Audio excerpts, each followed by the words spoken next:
Hiya, hiya, hiya. Can you guys all hear me? I hope so.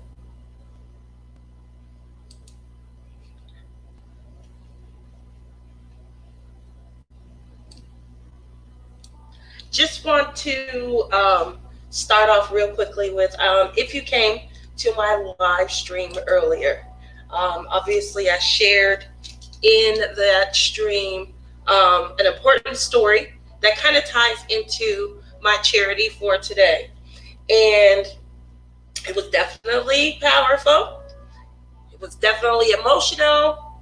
And during that live, I said that I probably wouldn't share for this one. But after thinking about it and reconsidering, the reason that I am here and supporting the charity that I am and trying to bring about awareness is the exact reason why I, created the excerpt and shared it. So with that said, I am going to share it again. Hopefully, you guys stick around. You guys enjoy the excerpt along with me. One moment while I share. The phone was hung back on the hook inside the phone booth. She lowered her head and rested her forehead on the back of her hand. That's when the shaking started. As she tried to slow the shaking of her hands and calm her breathing, she felt a wetness pool around the base of her nose. She reached her hand up to discover blood leaking profusely. She stepped back and reached down inside her backpack to get a napkin or a tissue or the sleeve of her favorite sweatshirt, now ripped up and torn to pieces.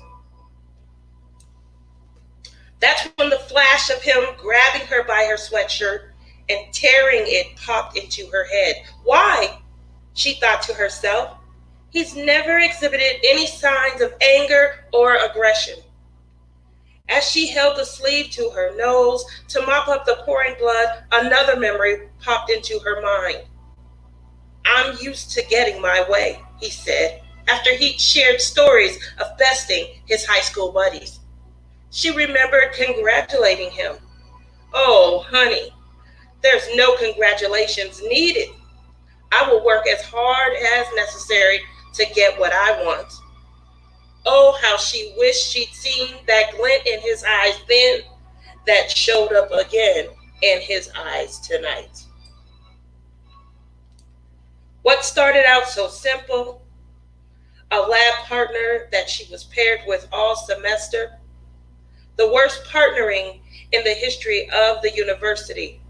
Oh, how she hated athletes. But he did prove to be different than the others. For starters, he'd opened a book before. He prepared for the lesson and didn't leave all the work on her. He brought intelligence to their debates and could support his own hypotheses. Being the president of his fraternity also meant he was a leader, an activist, and a civic organizer. The way the girls fell at his feet and all the dates he was always chatting about, she was in no jeopardy of tempting him. She certainly never gave a second look in his direction. As they were now nearing the end of the semester, it was not out of the ordinary for them to check on their growth project and test their theories.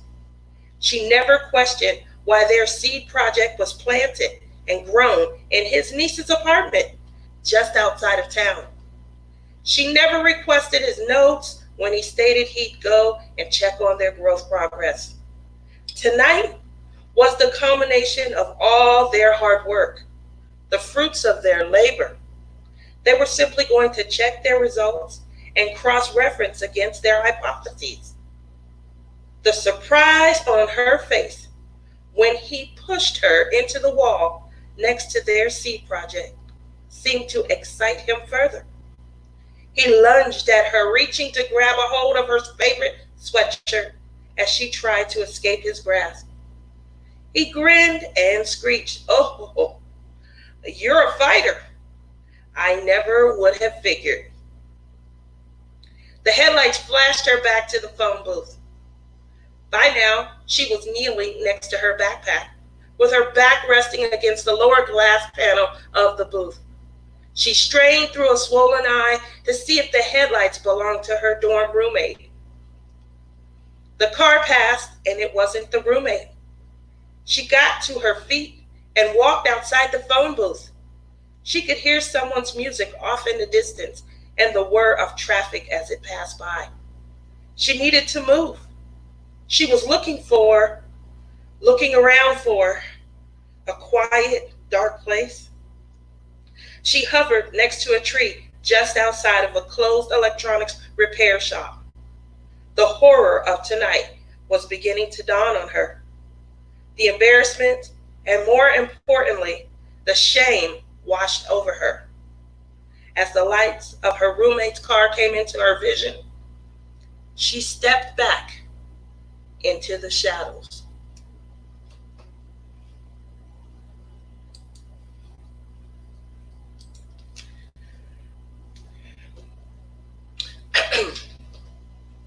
Jade heard every step echoing as she walked down the long hallway. She stood just outside the doors and looked up into the bright halogen light. I remember every one of those beautiful gifts. The bracelets, earrings, and necklaces were all divine. All the diamonds, sapphires, and rubies were so beautiful, and the way they sparkled. Oh, I remember the joy I felt when I saw that spark of jealousy all of them felt when I shared my love's newest purchase, she thought. No one would have ever guessed. How could they? Every one of those beautiful baubles were her personal badge of armor. These badges weren't worn during her battles like an actual soldier. They were more a display of her hard-fought battle. She thought about how long it took for each of her battle wounds to heal and disappear. She closed her eyes and lowered her head. She couldn't believe she was here today. She stood outside the courtroom doors, tears threatening to ruin her makeup for the third time today. How could she have prevented this? She found herself thinking so much over the last year. She thought she was hiding her pain, hiding her embarrassment, hiding her shame. She didn't think it was anyone's business about her life and what she worked so hard to keep hidden. Every blow she took from him destroyed her inside and out. She questioned her ability to think, her ability to make decisions, her ability to share her own vulnerability and frailty to anyone that she knew. She tried to hold her head high as rumors swirled around her about what she suffered. But how could she walk away? She was his speechwriter. She was his stylist. When he got blackballed in the industry, she became his manager and helped rebrand him. Oh, the shock when he won that multi-million-dollar contract and left her for another woman. Still, she held her head up high. She put on a brilliant performance and told no one the ordeal she suffered. She shook her head. No, she told herself. She pushed through the doors and walked down the aisle to the witness stand. She blindly walked through the motions of swearing in and taking her seat. When the prosecutor spoke, he asked, "Jade, can you tell the court why you're here today?" Jade swallowed and began slowly. "I had no idea how my hiding in the shadows so detrimentally impacted her life. All I can think about is, had I have talked about my shame, talked about my embarrassment, talked about my abuse, and stepped out of the shadows, I wouldn't be here testifying against her ex. I wouldn't be facing the man that beat my baby sister to death and left her lying on the floor in front of their 3-year-old son and wishing for his death because she would have known to leave. Two different lives, both impacted in such a detrimental way, both with the same need, just to have someone to talk to share their detriment, to share their embarrassment, to share their shame. And perhaps that discussion would have saved lives. So today, that is why I am talking to you and trying to bring awareness. Definitely sorry to have to get deep. It was very emotional for me this morning. Hopefully, you guys are just listening to the stories that I'm sharing while you're diamond painting. But the definition of awareness is when you have knowledge or perception of a situation or a fact. It's when there's a concept about, or you have a well-informed interest in a particular situation or development.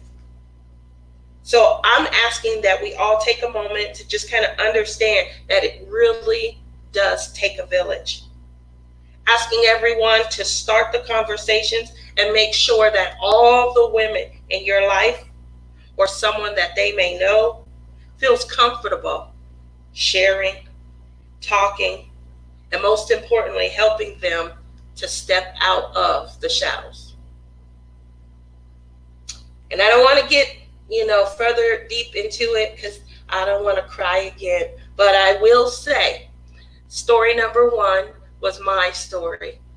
Story number 2 was a good friend of mine who I went to Ohio State University with. And her sister was murdered in 2015. She never told her sister about the abuse that she suffered when we were in college. So I just wanted to share that. I am representing today the homeless women's shelter for children and women, and I left purposefully out because you'll see when you go online, you'll see the battered women's shelter, battered women's shelter for women and children. You will see those terms, but I didn't want to highlight battered because I feel like there are several situations that might break. I wasn't raped, and although he tried to, it was just a different day for him. I'm not sure. There were rumors after that there might have been other women that he forced himself on. But I was raised by my father, and my father, he taught me and my cousin self-defense. He taught us how to work on cars and things as well. But there was going to be a battle. He could try, but there was definitely a battle. And although I came out of it battered, beaten, very badly bruised, embarrassed, ashamed, I got it in on him. That's what probably provided me so much solace over the years as well. Just thinking about how I was comfortable reacting. So with that said, because again, I don't want to turn this into a dark day, this is the Sparkle-a-thon. Today is the second day of summer, and we are here to just have a good time. But it is my duty to bring about awareness. As you guys know, I always represent homelessness. What's near and dear to my heart is homelessness for the youth. And I have represented Covenant House in the past and talked to you about, helping the homeless youth, but this also kind of ties into that because a lot of these situations that may have been created behind domestic abuse, some of the reasons why children leave is to prevent domestic violence and domestic abuse, is why they end up being homeless teens and homeless youth. So I definitely feel that it tied in together. This is something that I feel was pretty important. If you guys notice, a lot of people asked me in the first live about the picture. This picture right here, I Am Brave, I felt was an excellent depiction of how we can help people with awareness become survivors. Kind of endure their situation, get through it, get the necessary counseling that's needed, but more importantly, feeling like they have somewhere to go. There is an outlet. I pointed this out earlier, I'll point it out again. Every week in our live chat, Marissa always offers herself up as someone that you can talk to, you can share with. And everyone talks about how they have their person, how they have people that they just feel comfortable reaching out to, talking to, just outside of the craft, and sharing with. If you guys don't know I talk a lot about Mystery of Diamonds as well as Melissa B. Craft with me. Those are my people. I can contact them in the middle of the night, which is normally the middle of the night. And they are there. They welcome a conversation. They've been there for me through a lot that's going on right now in the world, and how, I feel and think. And they're there. They are open and they're allowing me to have some place to share my thoughts, just communicate. And sometimes that's all it takes. So if you have someone in your life and you haven't heard from them in a while, you haven't spoke to them, you don't know anybody who has, take the time to kind of reach out, have a discussion, or just be available. Okay? Thank you. Now we're going to keep the fun going. I'm going to put my glasses on and I'm going to read and say hello to everyone. Sorry for the music in the beginning. I was listening to that music when I wrote those excerpts. So if you felt it, that was where it came from. I'm going back. One moment. Let's see. Hello, everyone. Shawana, how you doing? And that's me. I'm typing in my own.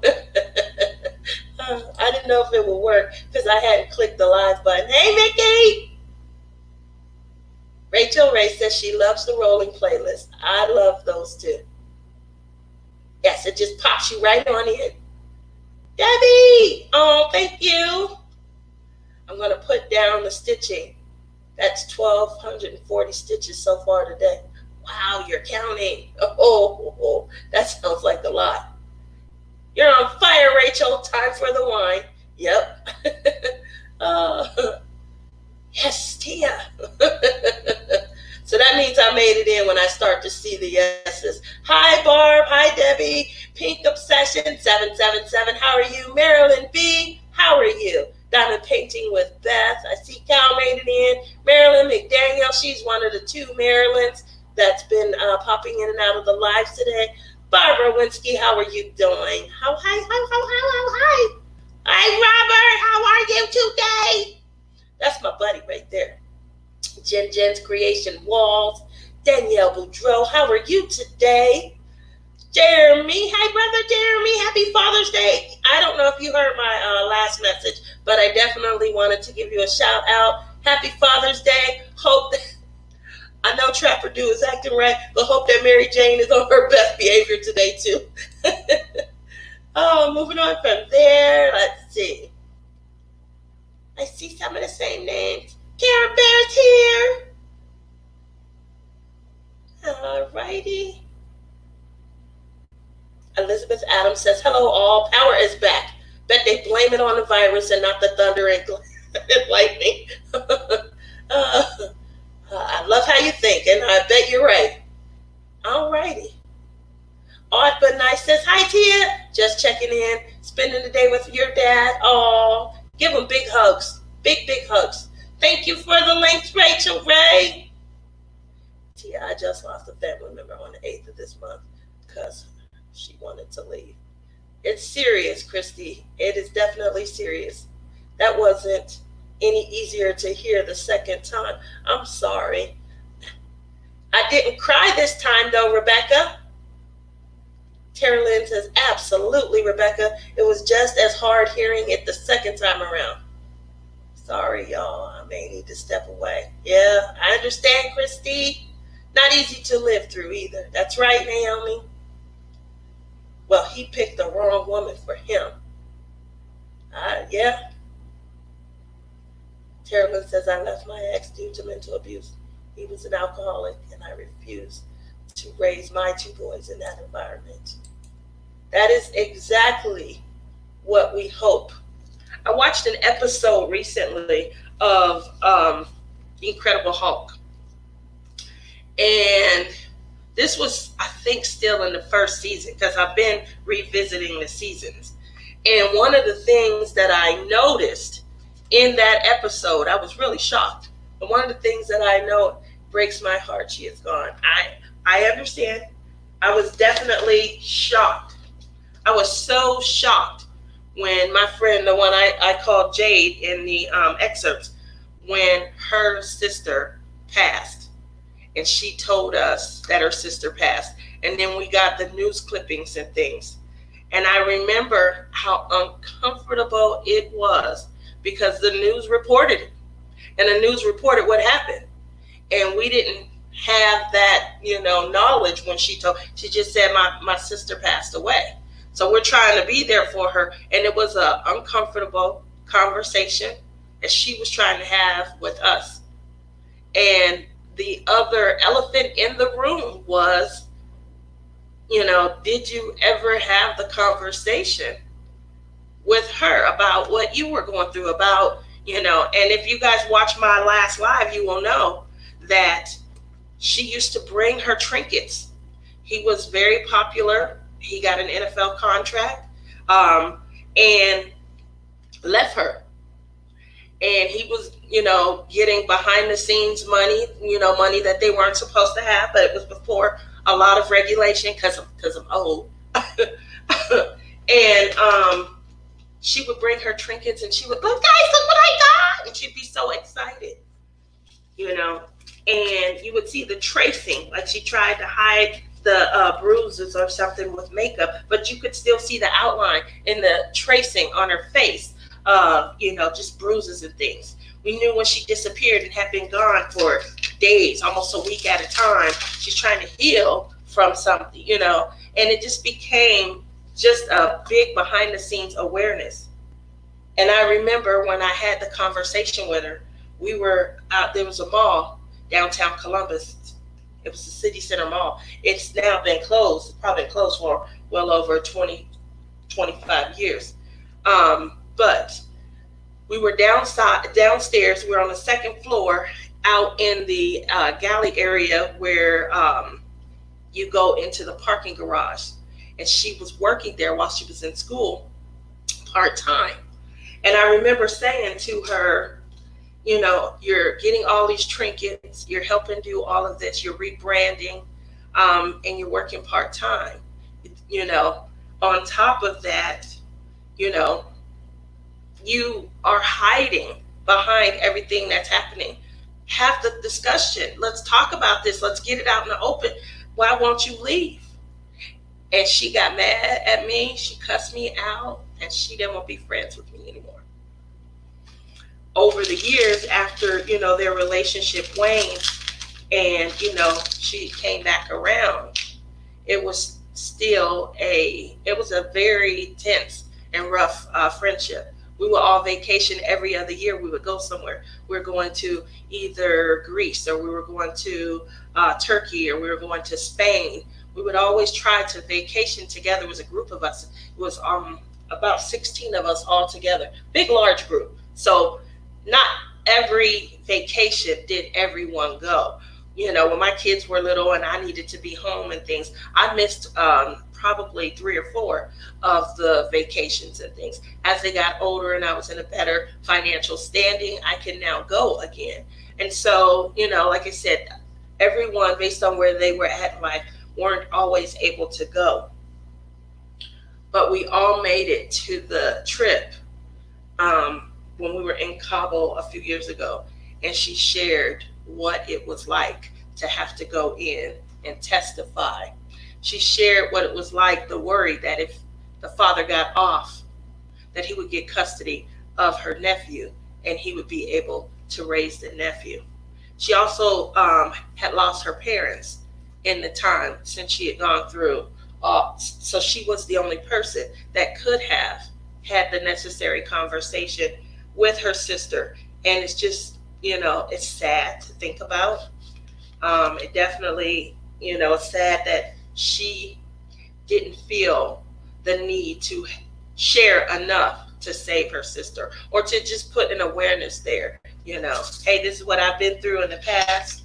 And, if you ever find yourself in this same situation, please don't hesitate to reach out. Don't feel like you're going through it alone, just like I did. That would have gone a long way, just to even have that simple conversation. So again, hopefully, if you know someone, if they're checked out, if they're tuned out, they're in a new relationship, they're acting outside of their normal constraints, have those conversations. It is a senseless act. Yes, I wish there were words to say, but really there are no words. That's right. It's another candle for you, crafted. That's for you, Christy. Okay, hun. Hey, Sareba. I'm here just cooking. What you making? You live too far away for me to come and get some, but you can put it in a box and send it my way. If it's express, well, never mind. The last item I sent you, I thought it would be there a little bit sooner. So we'll hold out until I can get there and visit and eat in person.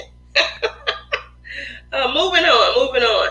Cal started something that I thought was really fun. She was asking some really great questions, and I wanted to share. I apologize if some of my questions are similar to the questions that Cal asked.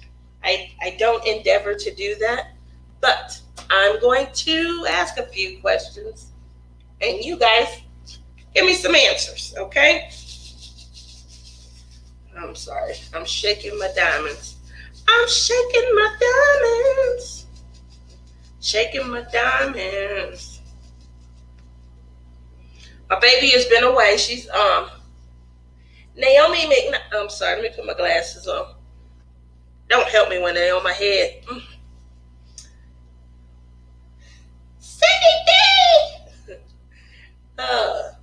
Naomi says, then sometimes when you try to reach out, like you said, they lash out at you. My sister lashed out at me when I tried to reach out to her. Then she went right back to him. Naomi, that happened so much. When I tell you, Jade went back time and time again. I told everyone in the last live, there was a situation where we were all out one night, and her boyfriend was acting extremely, just very disrespectful and rude. And he jumped in the face of another one of our friends, and he pushed the friend, and he's screaming, and he's calling her some of the most ridiculous names I could ever have heard. The friend was from Africa, and he belittled her heritage, everything, in front of everyone. And then said, come on, Jade. And she was like, okay. And did not stand up for her friend. And the friend was someone that she went to school with. Like, they came off to college together. They've known each other. That's why her friend jumped in and said, no, you don't have to be with him. You don't have to endure this. You don't have to allow, That's why the friend jumped in. And she let him have his piece and say what he wanted, and then walked off like it didn't matter to her. So you're right. It does take, a little bit of thick skin and maybe a little bit more understanding to be able, to be on the other side of that. But there will, trust me, come a time when they will need someone that's willing to say, I'm just here. I've just been waiting. I understand it was difficult on you. Let's get past it and let's see how we can help you heal. That's what I think is really going to take. Just the awareness, the knowledge, and the conversation.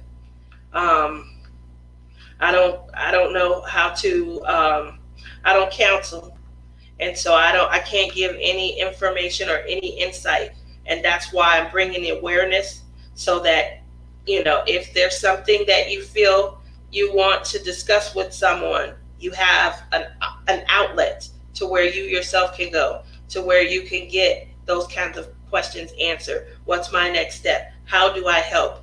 I'm really concerned.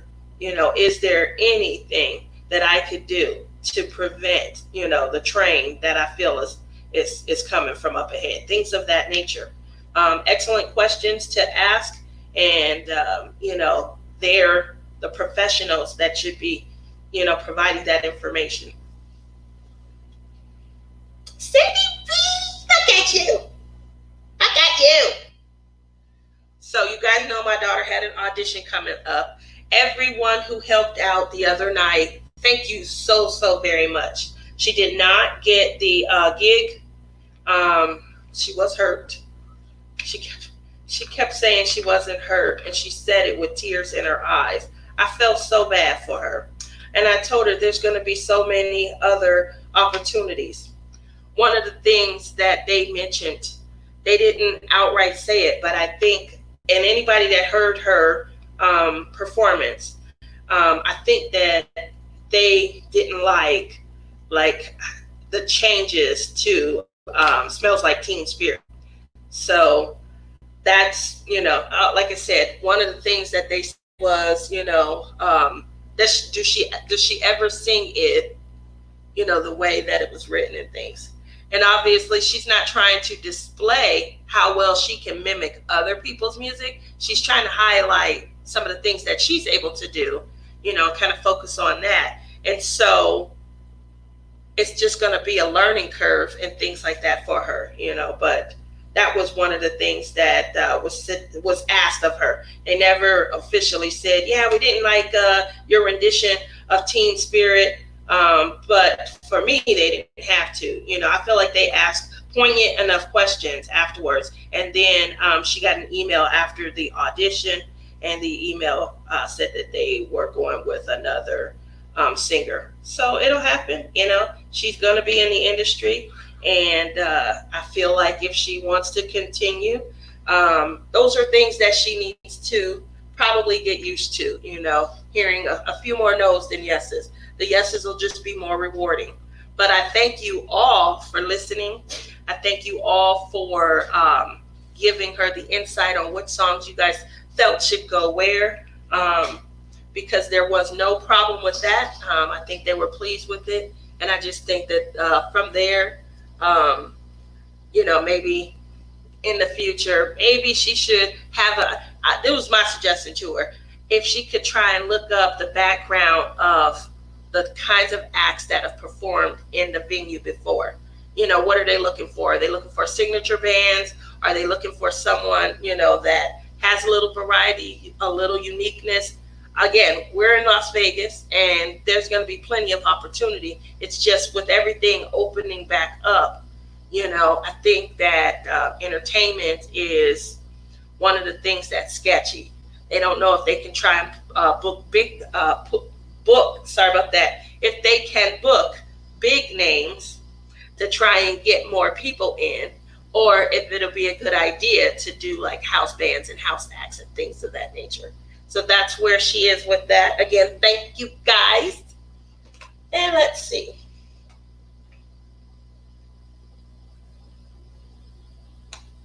Oh, well, Naomi, I would just reach out to a resource that at least helps you get through. That's what I would do. Jen says, I wish I had a friend that I could have talked to during my domestic abusive relationship. We do all need someone to talk to. Yeah, Cindy B, it is. She was so excited. She was so happy. And she came out. We were, hanging out. She had her drive-through graduation that day. And then Justin's birthday was that day. We ran and grabbed whatever he wanted to eat. We're still not, dining in and sitting down anywhere, but we got whatever he wanted and we brought it back.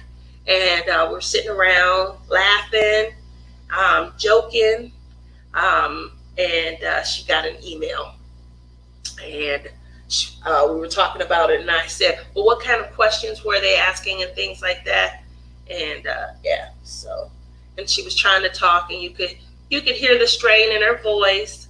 But most importantly, we saw the tears in her eyes. And so I said, okay, well, let's finish eating. I didn't want to focus on it too much. I wanted her to have her moment, her disappointment. Because when you say, oh, honey, don't think of it like that, it doesn't take it away. It doesn't take it away. And so I wanted her to be able to still at least have her moment.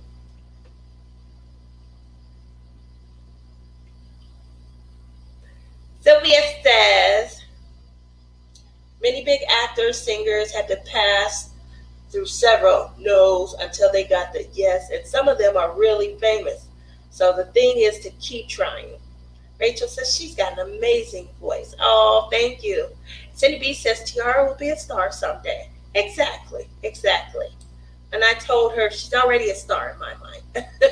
Odd says, just tell her to keep trying. I watched the video where the speaker said, I don't want you to be afraid of failure, but please be afraid of regret. Oh, that is very powerful. I will definitely let her know. Yes, so I don't want her to be afraid either. And that is very, very insightful to have to share with her. I'm going to sound like a good mom when I say that to her. And yes, I'm not going to give you credit. Oh, baby, I don't want you to be afraid of failure. Just be afraid to regret. That's good. I'm going to work on a little bit more, kind of throw in some momism there. Thank you, Odd. How's my day going? Robert, how's your day going? So far, so good. I'm on vacation. This is an awesome time. I'm always on vacation the day before and the day after a DP-A-THON. But this one in particular is even more special. You guys all know we're about to head off into the woods. We're about to take the cooler and vacay in the woods. The big camping trip is here. And so that makes it even better. So I get to sleep in tomorrow after all the lives. Then we're going to go stock the coolers tomorrow. And then we're going to head out Tuesday. We are going down. We're probably going to be skinny when we come back. We're going down to the western rim of the Grand Canyon. We'll be in the hot sun. There is a lake, just so you guys know. There is a lake. And we're going to be in the lake probably every day, hopefully. Cindy B says, Tiara certainly is a star to us. Oh, yes, she is. My day is going great. So far, no trouble. Okay. Well, you better not be in no trouble then. So, with that said, like I said, Cal started something amazing. I thought it was very fun. And so I wanted to get in on the fun. I'm going to ask my list of questions. I hope my questions don't repeat hers, but the questions that I have, they're a little bit different. Obviously, I don't want to ask the standard getting to know you questions. Those are so fun. So the questions that I'm going to ask are questions that if you could ask your crush, if you could get to know your crush, what would you ask them? So these are suggestions. I think it's a good idea. And you guys can tell me, would you ask a guy you like this question, or a girl you like? Would you really ask them that? Or, that's a good question to ask. That starts conversation. So here we go. The first one is, have you ever dined and dashed at a restaurant? You guys know what dine and dash is? I'm pretty sure that this is the correct answer, but I'm going to, say, correct me if I'm wrong. I believe a dine and dash is you sit, you eat, you have a good time, chuckle, chuckle, chuckle. Then one of you escapes to the restroom, the other one goes to the car, and then the other one comes out, and nobody pays for dinner. That is my take on a dine and dash. And so, have you guys ever done it? Robert says, nope.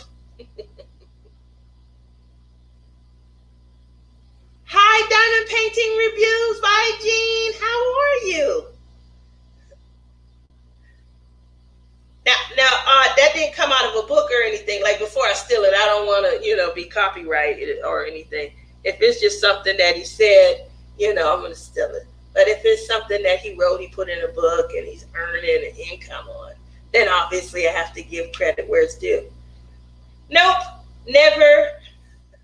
I would hope anyone I'm interested in would say no. Exactly. That's why I said, are these really questions that you would ask someone? and here's the more important one. If they told the truth, wow, obviously that's insightful. Doing great. And I'm doing great. I'm having a good day. It's always a good day when we're doing a sparkle-a-thon. That sparkle-a-thon is her. Yes, and when you have friends that you can diamond paint with, love it, love it, love it, love it. So for me, no, I would never do anything like that. I would never eat and not leave a tip either. If I didn't have enough to tip generously, then I probably just wouldn't eat at all. Also, my cousin, she used to work as a server, and she worked very hard on her feet, very hard. And, people adding substitutions to orders and things. She takes the order, she writes it down, but she doesn't put the items together. She, takes it back. The chef is supposed to, create it, or their prep cooks. And then she brings it back out. She's the person who does the things and makes sure we get to just sit there and enjoy our meal. And that way we don't have to be at home, and we don't have to cook it. We don't have to serve it up. We don't have to, put it in a specialized, beautiful container and put, beautiful garland and everything around it. She does all of that. When you forgot, I should have put more of this in it. I should have put more of that in it. She's the person that runs to the side and kind of provides it to you.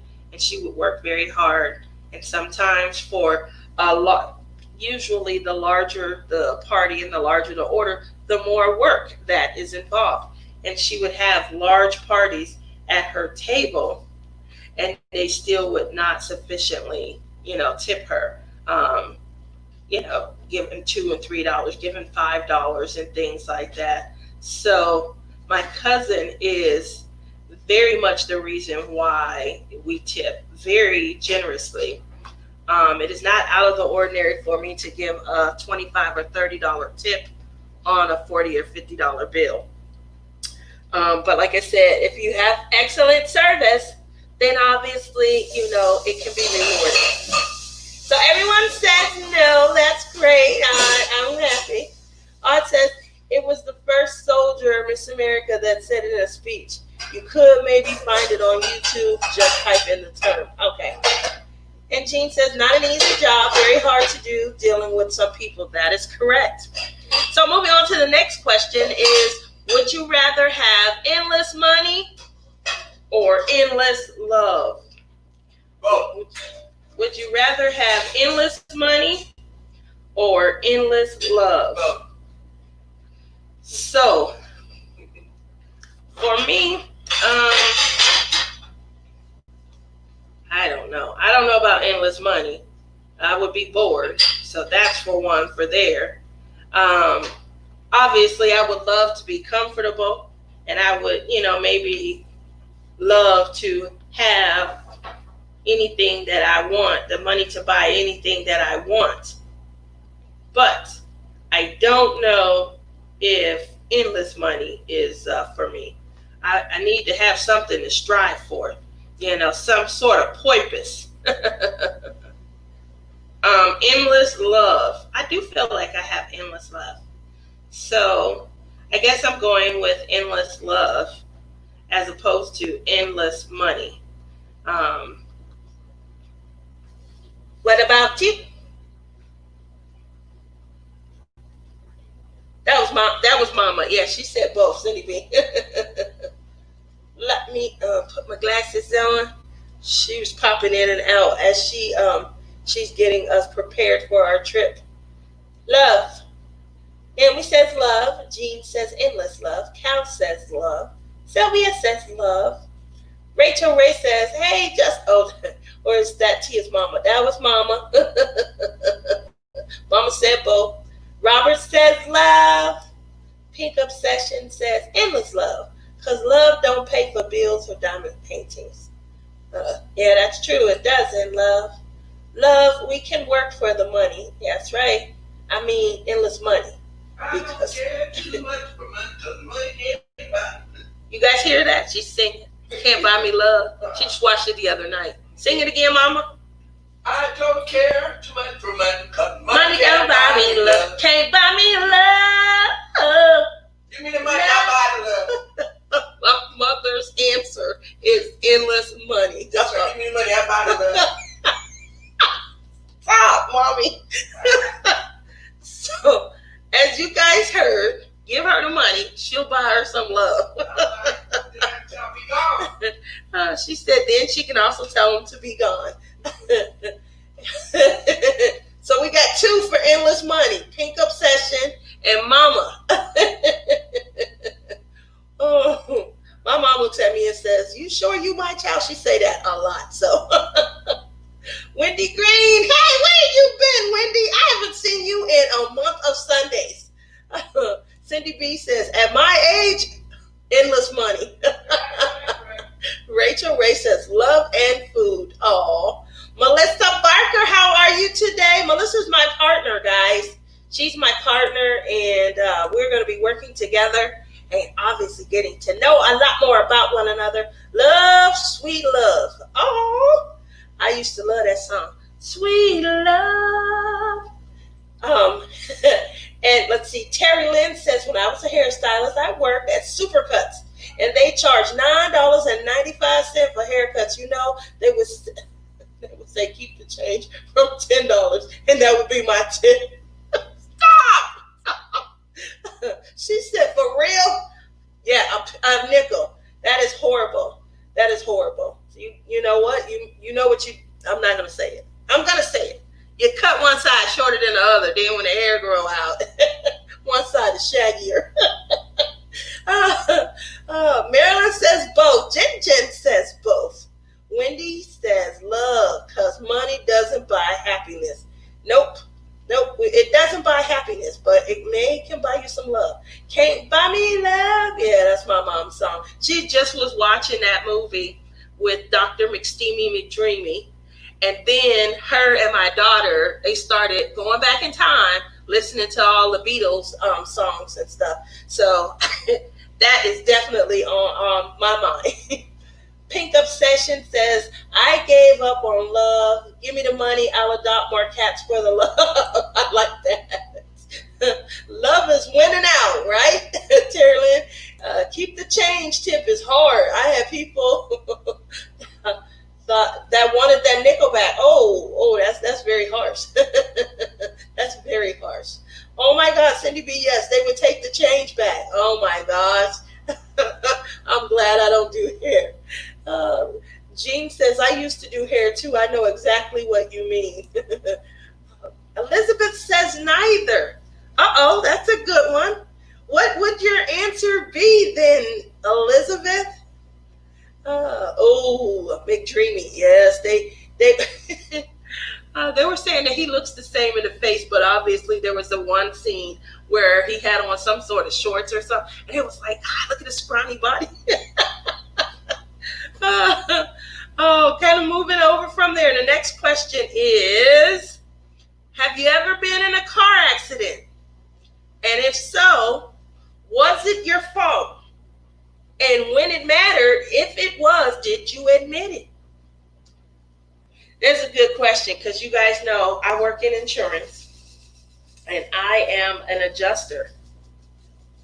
And that is usually step number one, getting the statement of what occurred. Now, if we are in a parking lot and two people are backing up at the same time, you know, there is a likelihood that one person is further out than the other. And yeah, you know, we'll have to determine that.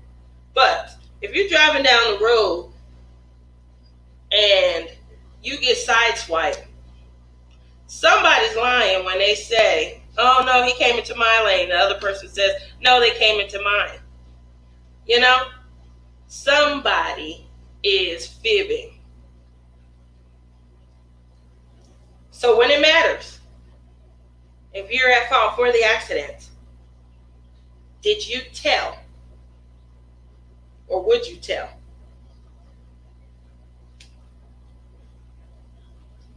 So let's see what's said. Going back up. Naomi says, I have 2 kids for the love. Maybe money wouldn't be too bad. Sylvia says, oh my God, McDreamy. Wow, I prefer that. Cindy B says, if I can't tip well, I don't go out to eat, get a haircut, mani-pedi, etc. Exactly. And my cousin was, I don't know, I was in school, I was in college, and she's like 5 years younger than me, 6 years younger than me. So to see her working hard, trying to earn her money, coming home tired, serving 8, 9 groups of large tables and getting $5 or $6 in tips. The restaurants don't fill in the difference at all. When you earn tips, you're not making minimum wage. You're making, I believe it's less than half of minimum wage. And then they're expecting your tip money to at least fill in the difference. So if minimum wage is $8 and you're making $4, they expect that you're at least getting at least $4 from however many tables that you serve during that hour. That's pretty harsh when you look at it in those terms. Rachel Ray says, yes, and I have no, neither time. Aww. Elizabeth says, I buried the love of my life 8 years ago, and no one will ever take his place. Aww. Well, I'm glad that you explained that. Thank you. And you're right. So next up is money, so that you can go and enjoy some of the things that you guys might have wanted to do together. Wendy Green says, I would stick that 5 cents twice, and neither were my fault. Both people never bothered to look. Sylvia says, like 8 or more. It was my fault in some of them. Good for you, Sylvia. Elizabeth says, yes, and not my fault. Cal says, yes, not my fault. Cindy B says, yes, I was a passenger, not a driver. Was the driver at fault, Cindy B? And would you say it if they were? That's a good follow up. Would you say it? Let's say it's one of your kids. And Jean says, yes, I think that I was 50% at fault, but I also believe that this city was 50% at fault. But I was charged. Would you hit a pothole, Jean? You hit a pothole or something? Sylvia says, when is my fault? When it's my fault, I accept it. Oh, well, that's good. Marilyn says, yes, but I wasn't driving. Okay, you're in an accident, you weren't driving. Would you testify against the person who was if they were at fault? Would you not really testify, but would you provide witness testimony against the other party? I'll tell you guys why in a minute, why I asked that. Naomi says, first, yes, yes, yes. Second, yes, no. Third, yes, yes, yes. Okay. Melissa Barker says, yes and yes. Backed up from a driveway, ran into someone's parked car across the street. Not a good idea driving after being up over 24 hours. It's as good as driving drunk, they say. Yeah, that is true.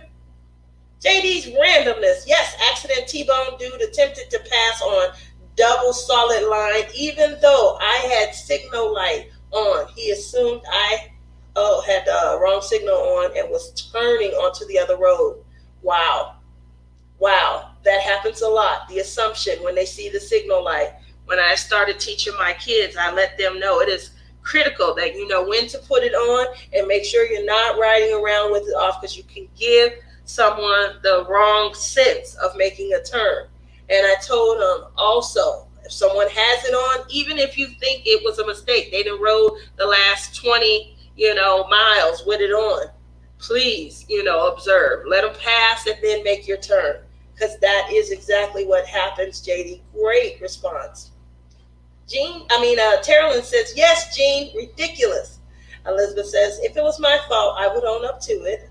Truly believe in karma. I want to stay on the, yes, that's true.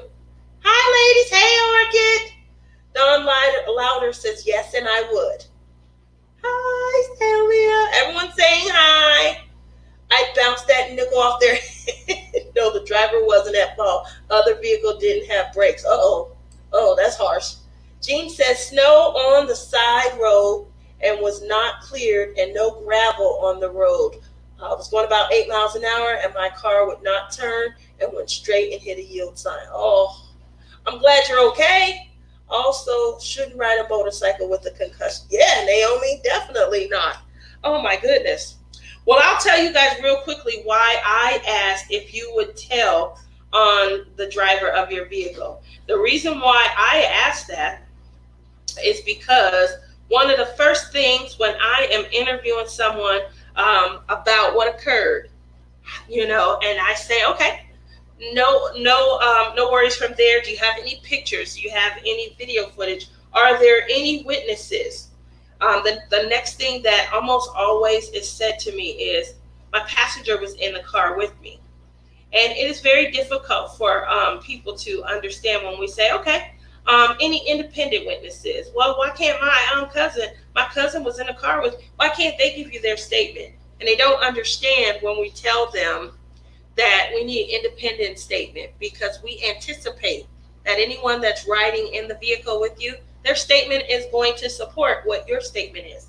And I'll give you an example of that. I'm going out on a Friday night. I'm riding with my girls. We're laughing, giggling, choking up, having a good time.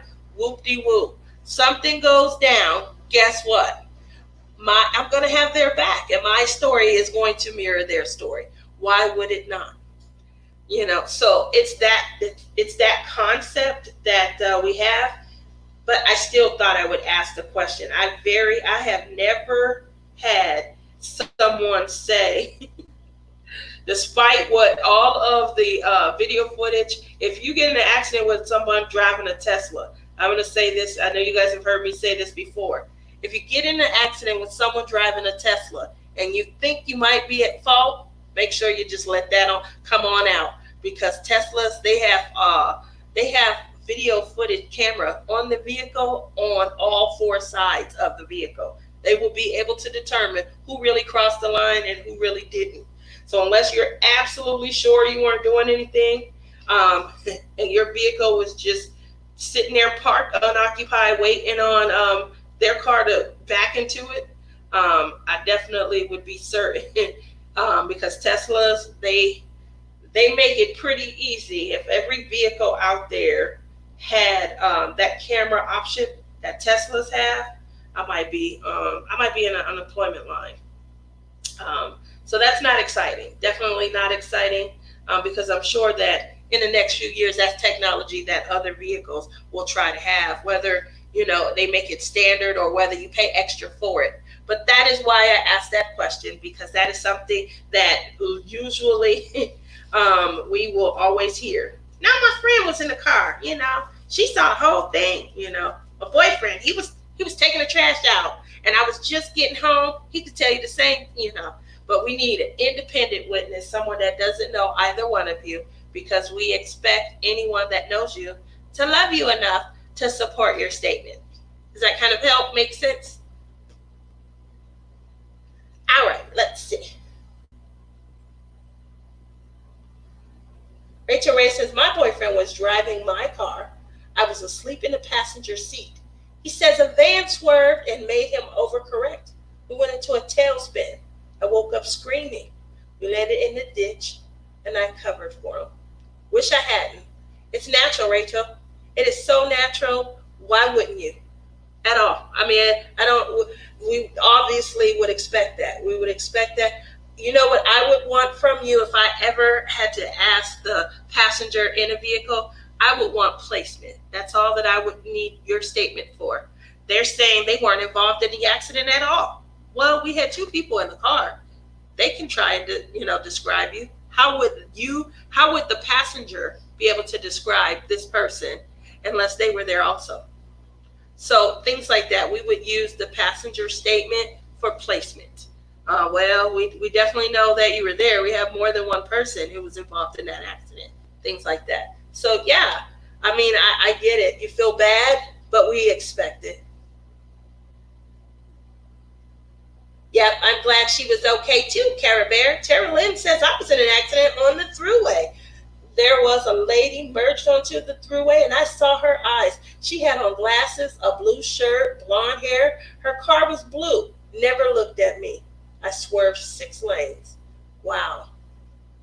Wow. Yep, it'll happen. It definitely will. Here's some of the things that I hear a lot of. One of the questions I always ask when I'm trying to make a determination, based on what occurred and your knowledge of the accident, can you tell me who you think is at fault? And I normally hear nobody. That says something to me. Or we were both equally at fault. That also says something to me. If you guys are both backing and your rear bumper and their rear bumper have damage, I would go for that. But if you guys are backing and someone has damage on the side of their vehicle and you have back damage or corner bumper damage, it stands to reason that this person was further out than your vehicle and you impacted into them. But I still would hear things like, oh, no, nobody's at fault. Or, we were both at fault. Those are my favorites. It says, swerved 6 lanes over and hit the guardrail. I was okay, but damn scared the shit out of me. I bet. I get scared right now when birds fly towards me. My brother used to call me the bird murderer. Jean says, that would have given me a heart attack. Timothy says, what? No brakes, person? Borrowed a truck to haul corn. First time they tried to brake and realized the brakes didn't work. They hit us. Oh, wow. First time. And they were in a vehicle that didn't belong to them. Yep, that normally happens. Normally happens. It would depend who was driving. If I didn't like them, and it was their fault, I'm spilling my guts about it. You go, Pink. You go. Carolyn says, I was at fault because she didn't hit my car. Well, hopefully you had a good adjuster. You were at fault for anything you hit, but she was phantomly at fault. Phantom accidents are very difficult to prove, but if you had got her license plate, again, you said she didn't see you and things like that. But one thing that she did do was she failed to exercise due caution. And because of her failure to exercise due caution, you took adverse action. That adverse action is what caused the accident. But you wouldn't have had to take your adverse action if she had been exercising due caution. It is very difficult, to prove. There are some people who, I've had 2 claims in the last year, and I've probably had over 1,500 claims. 2 claims where we were successful in being able to recoup on a phantom vehicle loss. But it is very difficult when you swerve. Sometimes if you strike something, even if somebody wasn't doing what they were supposed to and caused you to swerve, unfortunately, you could be at fault.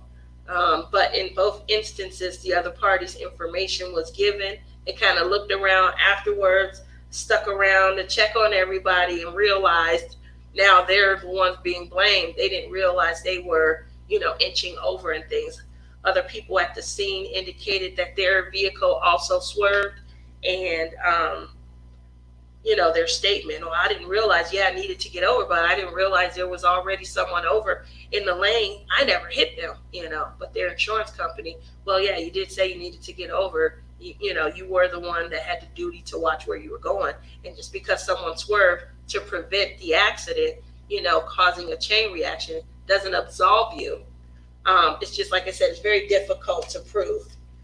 Great insight. Rachel Ray says, it was okay. No one was hurt, but my poor car was totaled.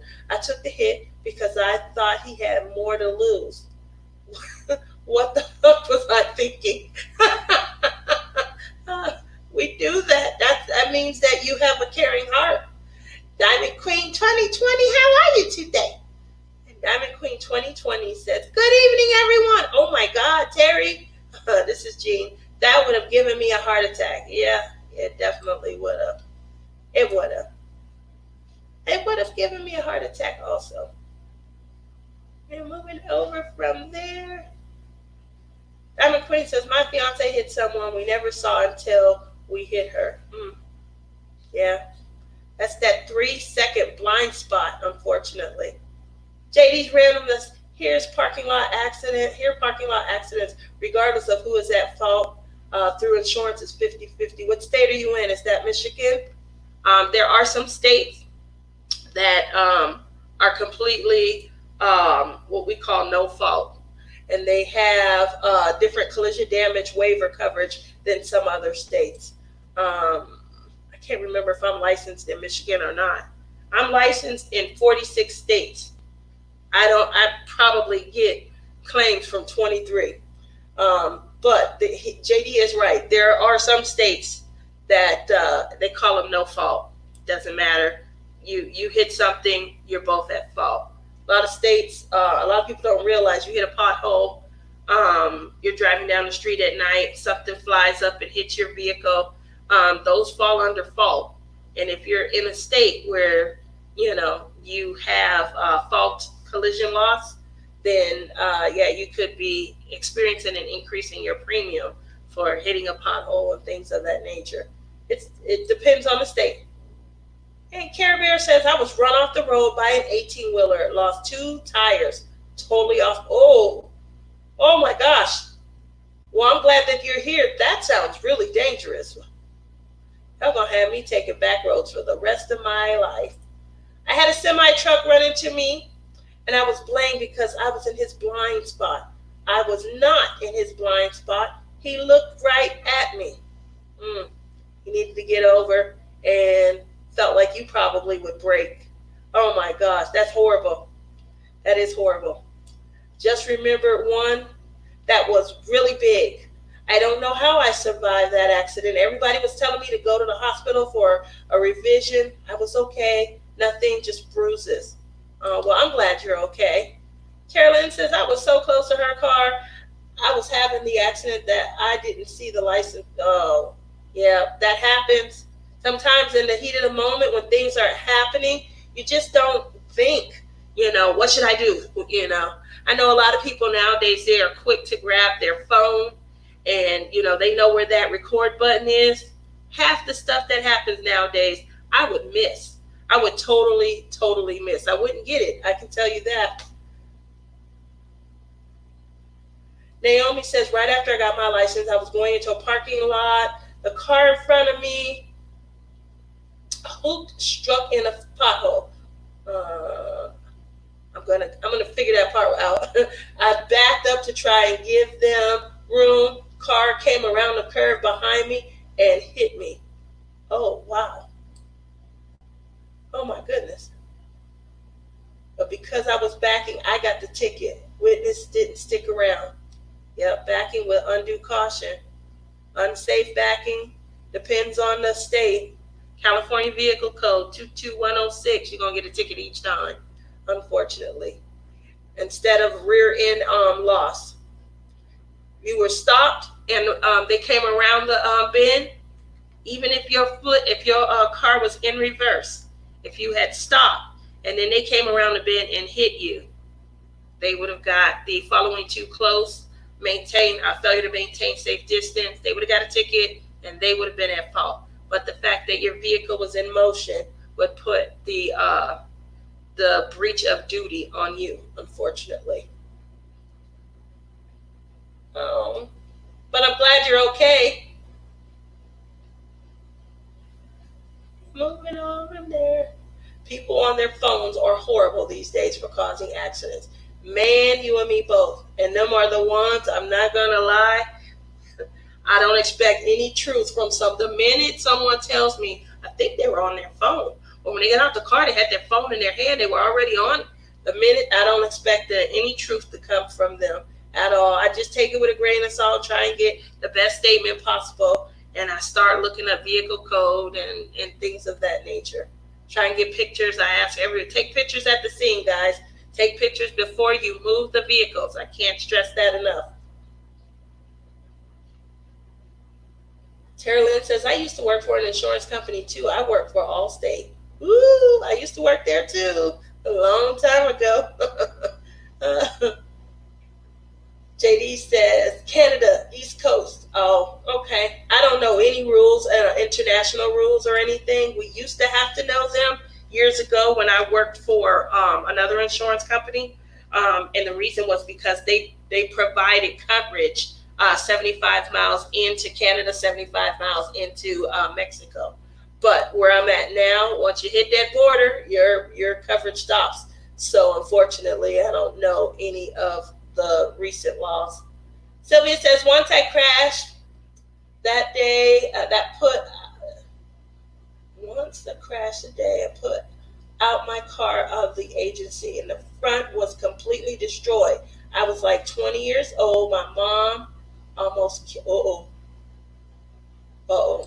can't crash the vehicle that the parents just provided you or that the parents also need to drive. Melissa says, it's been fun, but I got to go cook steaks for the hubby for Father's Day. Bye, Melissa. We'll have to hook up and meet. I'm on vacation this week, though, okay? So let's chat, especially when I'm down by the lake and I have my feet up and maybe a drink in my hand after I found somebody to carry the cooler to the campsite. That'll be ample time, unless there's no Wi-Fi. I didn't think about that. If there's no coverage. See you later, Melissa. The Uncrafty Crafter says, potholes. Dude, the state or county should have to be liable for damages for those. Yes, they should. Some potholes are big enough for an elephant to fall into.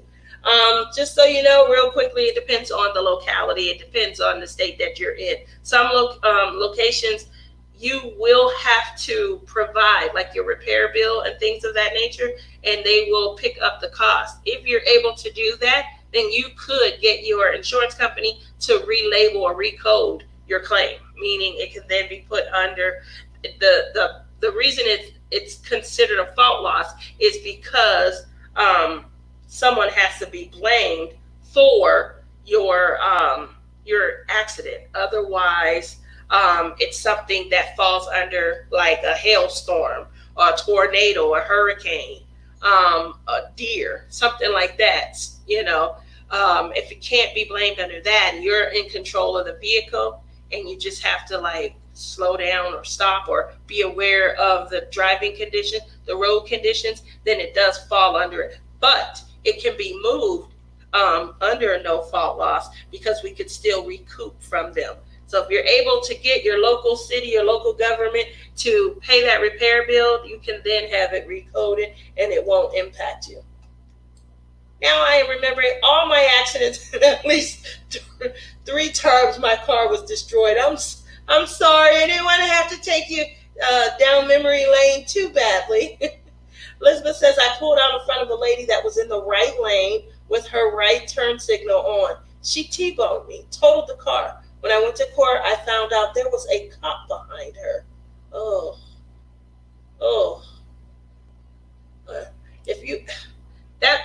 I've had a couple of those. It's very difficult to win against officers. You're in an accident with them. They have camera footage, body cams, things like that. They have the ability to flip on their lights. It's one thing that I always try and ask if there's independent witnesses, someone that said they'll testify. How soon, before the accident, did you notice their lights being on and things like that?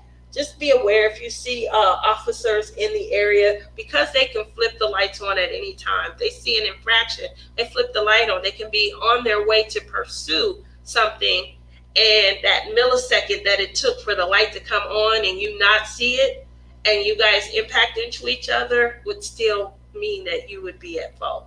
And that's the unfortunate. That light's not on, and they make a move, then obviously and it still could be sketchy because they're going to have, like I said, body cam footage, camera footage from the vehicle the kind of support, and we don't always have dash cam footage to support what occurs with us.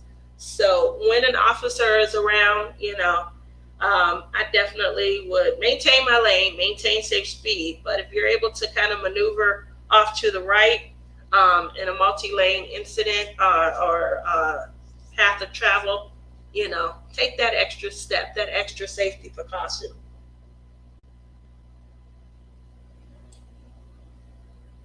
Uncrafty. J. Rob says, uncrafty Michigan has elephant-sized potholes. I think a lot. Ohio, before I moved from Ohio out here, oh my gosh, they probably will never ever pay to repair any tires, any damage done to a vehicle, because they had that. Ooh, where are you going? You can drop down into a pothole in Ohio and come up in China. That's how big they are. Mom, Yeah. my mom said Drop down into one. you can drop into a pothole in Ohio and come up in China. That's how big and deep they are. Mama, you looking good? You looking good? So I got time laying around. Let me get up with some clothes. Okay, it's like that, huh? Yeah. You gotta cause me to try and get cute. I may show a kneecap now. I know that's right. Might show a knee though. Definitely thinking about it. You look cute, Mama. You're welcome. Rachel says that's why you should back into parking spots, y'all. Yeah, I like that, backing into them. That way when you come out, you have clear visual. Jean says Winnipeg has potholes big enough for buses. Ooh, y'all can put y'all's potholes inside the ones in Ohio. They're huge, and clearly you come up in China. Sareba says I was hit by a lady in a brand new Jag. Oof, she ran the stop sign and then had the nerve to say I wasn't driving. Thank God there was about 15 witnesses. She said she wasn't driving, huh? Elizabeth says the cop was following her because she was speeding. She was talking to the cop at the accident scene, but magically couldn't speak English in court. The cop stepped up and told what happened. Ooh, the audacity. I told y'all that earlier. The audacity. Jean says, and you can't avoid them. They're too big, and if your car is damaged, you are 100% liable. No questions asked. Oh, that's horrible. City washes their hands of it even though they didn't fix it. So it depends on the city, but it's exactly what I'm saying about where we come from in Ohio. They don't care. They're going to use this ticket money. You are stuck. They don't help you at all. You right, Mama? Because when I had my Geo, it was in the wintertime. I hit a pothole coming home from work. It went boom, knocked off the ram and the tire, and bit the tire in the frame. Oh, bent the frame underneath the axle coming the out. Tire underneath it. And then I could get it fixed. How much it cost you, Mama? Oh, I don't know. It's been a while, but the short. You better learn how to give a number. I was gonna give the money back to you, but okay. That's been a while, but the state. It wouldn't do it. Yeah. So it is based on the different city townships and stuff. Yeah. I didn't even call them because there was so many happening. They'd already made an announcement on TV, but so they didn't call because they ain't doing nothing. Yeah. Where's that, Mom? Where you at? Yeah. Oh, my light is blocking you. Oh, Come here, Mama. Let me show you a cute outfit. All right. Oh, let's see. Sareba says she got a ticket on the scene. She went to court and pled no contest. So when it was time for us to go to court, we couldn't even mention that she received a ticket. That means the officer didn't do his job in the police report, because if he issued a ticket, it should have been in a police report. I can't stand that. I really can't, Sareba, because they do, hold water. They can't make our liability determination for us. We still have to do the diligence. We still have to recreate the scene. We still have to use point of impact. We have to get, the information from the damage reports to each of the vehicles. However, your eyes are the freshest eyes at the time of the accident. And if you had to issue a ticket because this is what occurred, That's not a perception. That's actually what happened. That's factual. Why isn't it in the police report? And the police report is observed in court. So the fact that you couldn't bring up the ticket means they didn't put it on the police report. It should have been in there. It happens all the time, but it's definitely not fair. Sorry that you went through that. I don't like that at all.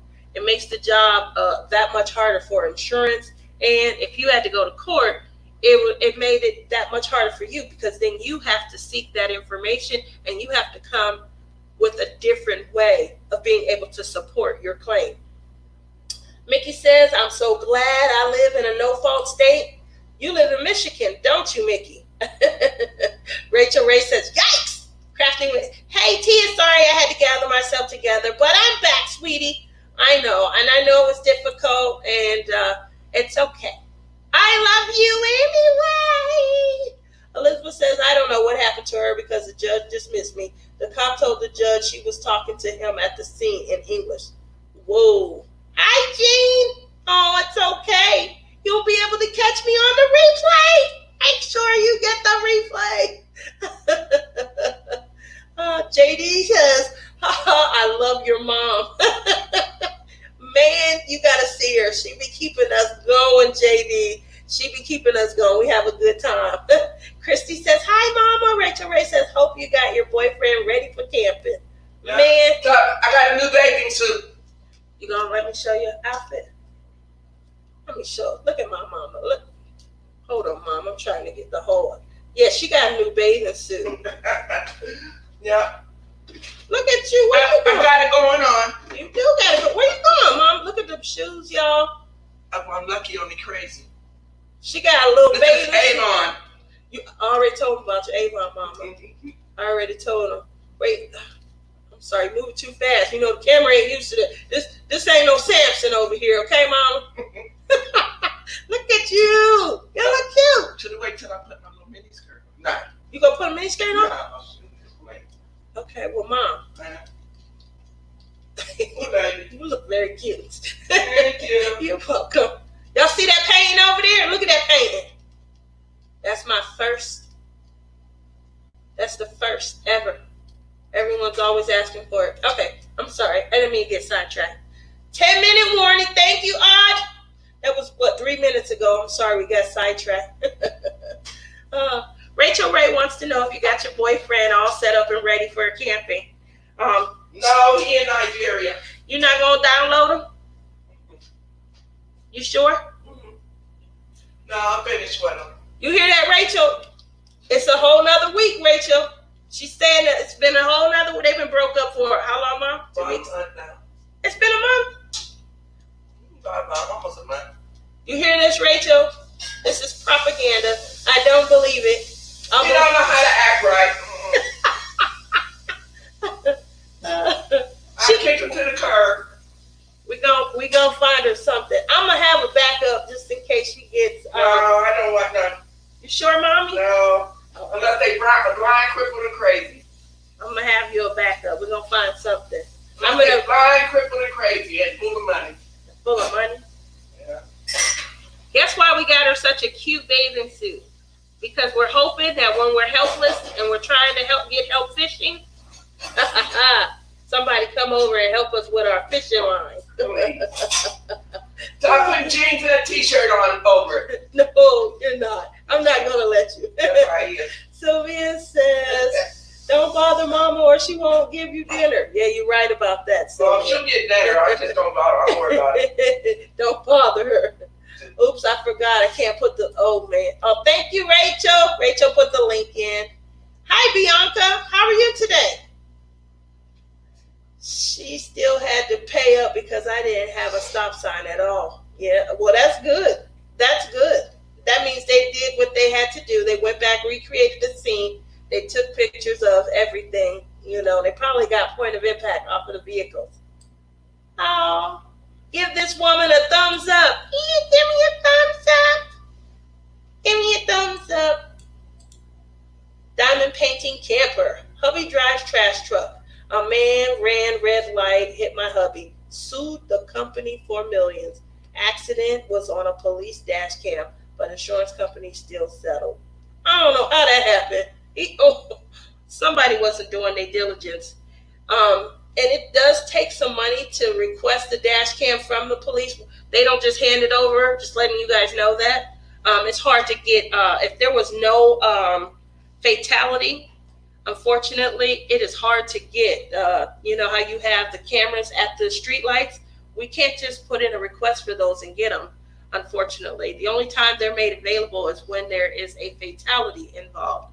The same thing with parking lot accidents. You guys get into an accident in the parking lot of Walmart, they're not going to readily provide that camera footage. And a lot of people, they watch TV and they think, when they hear me say I got to conduct an investigation, they think that I'm out there like Castle, you know, and I'm going around and I'm interviewing people in person and I got a notepad and things like that. Really, what I'm able to do is I'm able to crawl up under a car. I'm able to look at damage. I'm able to do measurements and make a determination based on, you know, mathematics, velocity and speed on, you know, what that impact, you know, could have looked like. And obviously we apply vehicle code, who should have been where. That's where the statements come in.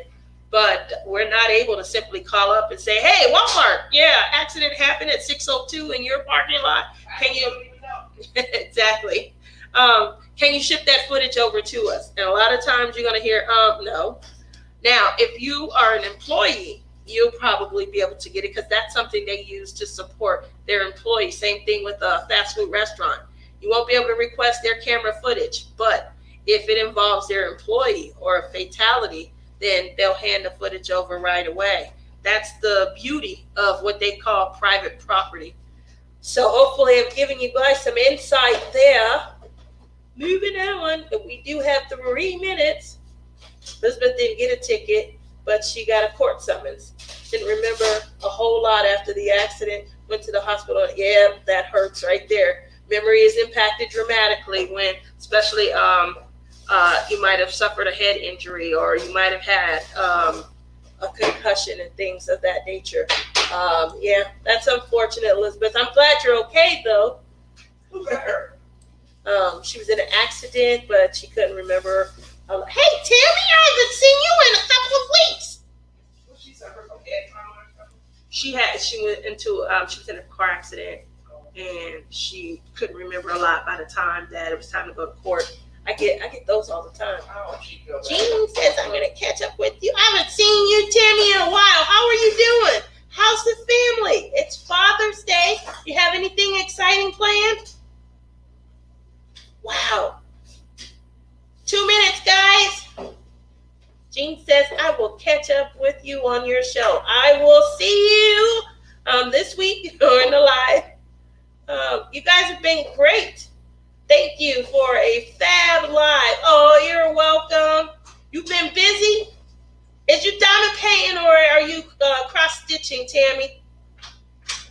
Thank you. I haven't seen you. I miss you. I miss everybody. Obviously, we didn't have our Saturday morning Zoom.